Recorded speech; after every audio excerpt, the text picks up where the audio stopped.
இன்றைக்கி வந்து ரொம்பவே சிம்பிளான லன்ச் மெனு பீட்ரூட் ரசம் பொட்டேட்டோ ஃப்ரை எப்படி பண்ணுறதுன்னு பார்க்கலாம்.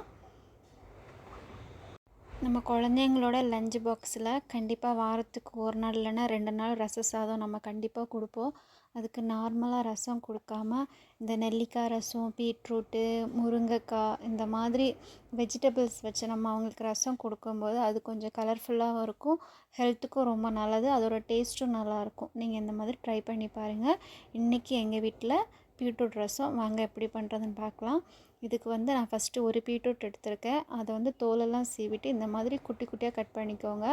அதுக்கு கூடவே 2 தக்காளி, கொஞ்சமாக கொத்தமல்லி இதெல்லாம் உள்ளே சேர்த்துட்டு தண்ணி சேர்த்துட்டு ஒரு 3லேருந்து 4 விசில் நல்லா ப்ரெஷர் குக் பண்ணி எடுத்துக்கோங்க. பீட்ரூட் வந்து நல்லா குக் ஆகணும்.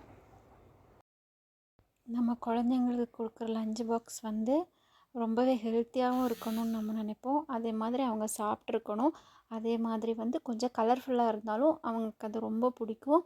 பீட்ரூட்டில் நம்ம சாதம், அதுக்கப்புறம் பொரியல், துவையல் இந்த மாதிரிலாம் செஞ்சு கொடுப்போம்.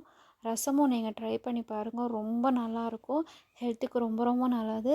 அதே மாதிரி வந்து கோல்டு, காஃப் இந்த மாதிரி இருக்கும்போது கூட இதை நீங்கள் சூப்பாக கூட அவங்களுக்கு கொடுக்கலாம், ரொம்ப ரொம்ப நல்லாயிருக்கும். இப்போ நம்ம ரசத்துக்கு மசாலா அரைச்சிக்கலாம். மிக்ஸி ஜாரில் 1 டீஸ்பூன் மிளகு, 1 டீஸ்பூன் சீரகம், 1 டீஸ்பூன் மல்லி, அதுக்கப்புறமா ஒரு பச்சை மிளகா, பெரிய பல் பூண்டு ஒரு 5 பல் எடுத்துருக்கேன். நீங்கள் சின்ன பல்லாக இருந்தால் ஒரு 7லேருந்து 8 பல் பூண்டு எடுத்துக்கோங்க. எல்லாத்தையும் மிக்ஸி ஜாரில் சேர்த்துட்டு நல்லா கொரப்பாக அரைச்சிக்கோங்க. இப்போ வந்து கடாயில் எண்ணெய் ஊற்றிட்டு எண்ணெய் நல்லா சூடானதுக்கப்புறமா ஒரு 1/2 டீஸ்பூன் கடுகு சேர்த்துக்கோங்க. கடுகு நல்லா உடஞ்சதுக்கப்புறமா ஒரு கொத்து கறிவேப்பிலை, 2 வரமிளகா இதையும் உள்ளே சேர்த்துக்கலாம்.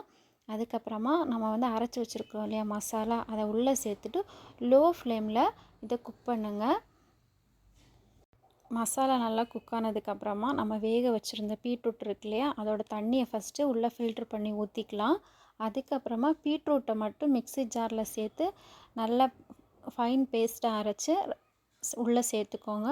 அதுக்கப்புறமா நம்ம தக்காளி, கோரியாண்டர் லீஃபு, கொத்தமல்லி உள்ள இருக்கு இல்லையா, இதை வந்து கையால் பினஞ்சிட்டு அதோட வந்து தோலெல்லாம் எடுத்துட்டு மீதி இருக்கிற சாறை மட்டும் ரசத்துக்கு கூட சேர்த்துக்கோங்க.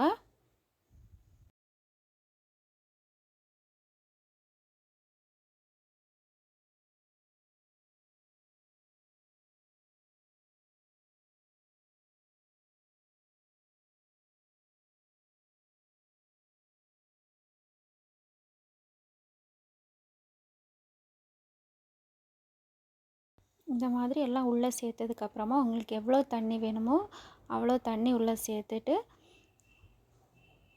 இதை நல்லா கலந்து விட்டுக்கலாம். கலந்து விட்டதுக்கப்புறமா ஒரு 1/4 டீஸ்பூன் மஞ்சத்தூள், அதுக்கப்புறம் தேவையான அளவு உப்பு, அதுக்கப்புறமா கொஞ்சமாக கொத்தமல்லி தழை சேர்த்துட்டு ஒரு வாட்டி நல்லா கலந்து விட்டுக்கோங்க. நல்லா கலந்ததுக்கப்புறமா கொஞ்சமாக பெருங்காயத்தூள் சேர்த்துட்டு அடுப்பை வந்து மீடியம் ஃப்ளேமில் வச்சு குக் பண்ணுங்கள். ரசம் வந்து கொதிக்கக்கூடாது, கரெக்டாக ஒரு கொதி வந்தோன்னே ஆஃப் பண்ணிடணும், அவ்வளோதான். கரெக்டாக ஒரு கொதி வந்தோன்னே ஆஃப் பண்ணிவிட்டு அதுக்கப்புறமா இதை நம்ம இன்னொரு பாத்திரத்துக்கு மாற்றி வச்சிடலாம். அவ்வளோதான், ரொம்ப சிம்பிளாக நமக்கு கலர்ஃபுல்லாக ஒரு பீட்ரூட் ரசம் ரெடி ஆகிடுச்சு.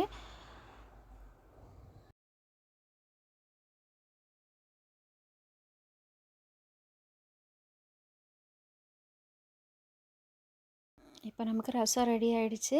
இனி நம்ம இதை வந்து இதுக்கு கூட வந்து பொட்டேட்டோ ஃப்ரை பண்ண போகிறோம். என்னோடய லஞ்ச் பாக்ஸுக்கு பொட்டேட்டோ ஃப்ரை ரொம்ப ஈஸி. அடுப்பில் பேன் வச்சுட்டு பேன் நல்லா சூடானதுக்கப்புறம் எண்ணெய் சேர்த்துக்கோங்க. எண்ணெய் நல்லா சூடானதுக்கப்புறமா 1/4 டீஸ்பூன் கடுகு நல்லா உடஞ்சதுக்கப்புறமா ஒரு கொத்து கறிவேப்பிலை, அதுக்கப்புறம் குட்டி குட்டியாக கட் பண்ணி வச்சுருக்க உருளைக்கிழங்கு உள்ளே சேர்த்துக்கலாம். நான் இதுக்கு வந்து 3 உருளைக்கிழங்கு உள்ளே சேர்த்துருக்கேன். உருளைக்கிழங்கு உள்ளே சேர்த்ததுக்கப்புறமா ஒரு 5 நிமிஷத்துக்கு நல்லா வேக வச்சு எடுத்துக்கோங்க. நல்லா கலந்து விட்டு வேக வச்சுக்கோங்க. அதுக்கப்புறமா வந்து அடுப்பை லோ ஃப்ளேமில் வச்சுட்டு 1/4 டீஸ்பூன் மஞ்சத்தூள், 1/4 டீஸ்பூன் உப்பு, அதுக்கப்புறமா வந்து கலருக்காக காஷ்மீரி மிளகாத்தூள் 1/4 டீஸ்பூன் சேர்த்துருக்கேன். அதுக்கப்புறம் 1/2 டீஸ்பூன் வந்து குழம்பு மிளகாத்தூள் எல்லாம் சேர்த்துட்டு லோ ஃப்ளேமில் வச்சு நல்லா கலந்து விடுங்க. கலந்து விட்டு இதை வேக வைங்க.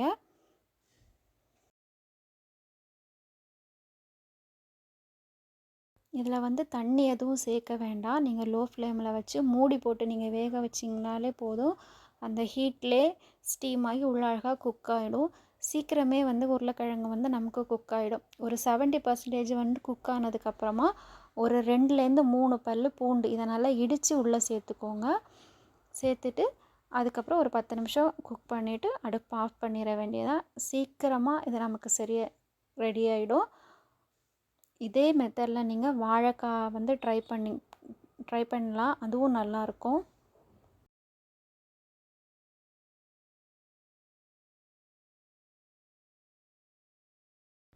அவ்வளோதான். ரொம்ப ரொம்ப சிம்பிளான லஞ்ச் மெனு இன்றைக்கி நமக்கு ரெடி ஆகிடுச்சு. ரொம்ப கலர்ஃபுல்லாகவும் ரெடி ஆகிடுச்சு. ஸோ நீங்கள் இன்றைக்கி இந்த லஞ்ச் பாக்ஸ் ரெசிப்பியை நீங்களும் ட்ரை பண்ணி பாருங்கள்.